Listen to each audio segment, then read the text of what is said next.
Hello friends, एक question है मेरे पास। क्वेश्चन ये है कि एक व्यक्ति कुछ राशि से 15 लीटर पेट्रोल प्राप्त करता था, लेकिन कीमत बढ़ने के कारण इस राशि में अब उसे 1 लीटर पेट्रोल कम मिलने लगा।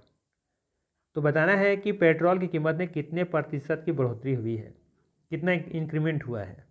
ठीक है, तो देखिए सिंपल से लिखा है कि एक व्यक्ति कुछ राशि से क्या कर रहा था, पहले 15 लीटर तेल खरीद रहा था। अब क्या हुआ, रेट बढ़ गया है, तो रेट बढ़ने की वजह से क्या हुआ, अब वो क्वांटिटी कम खरीद पा रहा है। कितना? 1 लीटर कम खरीद पा रहा है। मोटा मोटी हम ये कह सकते हैं कि पहले वो बंदा 15 लीटर तेल खरीद पाता था कितना रुपया में, मान लेते हैं 100 रुपया में। अब इसकी जगह पर अब ए भी मान सकते हैं, बी भी मान सकते हैं, 200, 400, 500 जो भी मानना मान सकते हैं। हमने माना कि 100 रुपया में वो पहले 15 लीटर तेल खरीद पाता था। ठीक है, अब क्या हुआ कि उसी राशि से, यानी इसी राशि में अब तेल का दाम बढ़ने की वजह से अब क्या कर रहा है कि वो 14 लीटर ही तेल खरीद पा रहा है।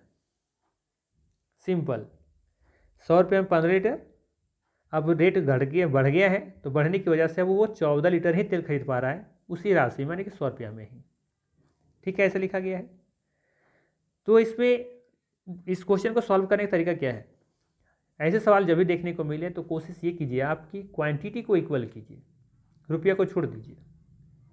रुपये से कोई मतलब नहीं है, मतलब हमें ये रखना भी कि क्वांटिटी इक्वल हो जाए। अगर हम ये निकाले थे कि 15 लीटर में पहले हम कितना रुपये पे कर रहे थे, अब यदि हम 15 लीटर अभी भी खरीद रहे हैं तो कितना हमको पे करना पड़ रहा है।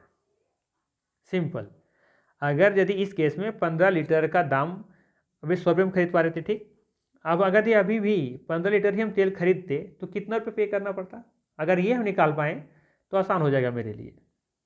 ठीक है, बट यहाँ पर बराबर नहीं कर पाएंगे। दूसरा क्या तरीका है, तो देखिए दोनों तरफ हम कैसा करते हैं कि अगर इसमें हम 14 से गुना कर दें, ठीक है, तो यहाँ भी 14 से गुना करना पड़ेगा।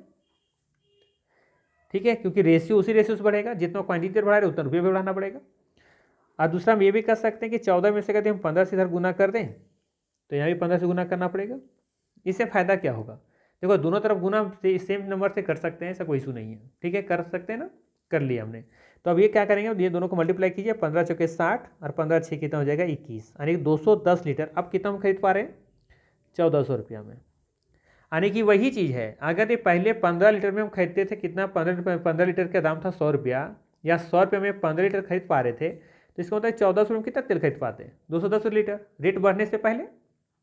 अब जो रेट बढ़ा है तो इसका मतलब है कि 1500 रुपये में कितना खरीद पाएंगे, ये दोनों गुना करने पर आ जाएगा 1500। तो 1500 आप कितना खरीद पाएंगे? तो देखिए 15 चौके 60 और 15 छः 21, 210 लीटर। इससे क्या फ़ायदा हुआ कि देखो कि 210 लीटर अब हम खरीद रहे हैं 1400 रुपया में, रेट जब बढ़ गया होगा तो 210 लीटर ही खरीद पा रहे हैं हम कितना में? 1500 रुपया में। रेट बढ़ने की वजह से, क्योंकि रेट नहीं बढ़ता तो 210 लीटर भी 1400 में खरीद पाते। लेकिन इसका मतलब ये हुआ कि 210 लीटर 1400 रुपये में खरीद पा रहे थे पहले, अब रेट बढ़ने की वजह से 210 लीटर अब कितना में खरीद पा रहे हैं हम? 1500 रुपया में। मतलब ये हुआ मोटा मोटी कि 100 रुपया का रेट बढ़ गया है।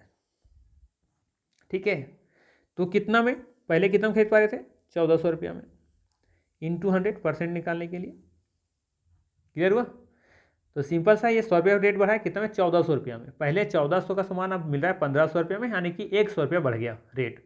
और वही तो पूछ रहा है आपसे कितना परसेंट की वृद्धि हुई है, कितना वृद्धि हुई? तो 100 रुपये के आसपास हुआ है। ठीक है, लेकिन कितना परसेंट आपसे पूछा है, तो परसेंट में मतलब बटा 1400 कर लेंगे, क्योंकि हमारा ये बेस प्राइस था पहले बढ़ने से पहले, इंटू 100। तो 2 जीरो से 2 जीरो, और ये 50 दूनी 100 और 7 दूनी 14, फाइनल निकल जाएगा 50 बटा 7। तो इसको परसेंट चेंज कर लेंगे तो 7 7 49, तो हो जाएगा 7 होल 1/7%। Option number B.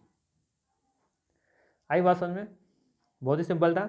याद कीजिए इसी तरह का एक क्वेश्चन पहले आता था, 3 नींबू का कीमत 4 रुपया है, या 3 नींबू 4 रुपये में खरीदे थे। ठीक है, अब हम क्या करें, 4 नींबू 3 रुपये में बेच रहे हैं, तो बताइए कि प्रॉफिट हुआ या लॉस हुआ, या हुआ तो कितना परसेंट लॉस हुआ है, कितना परसेंट हानि हुई। बात समझ में आया? तो ये क्या है? क्वांटिटी, ये है रेट।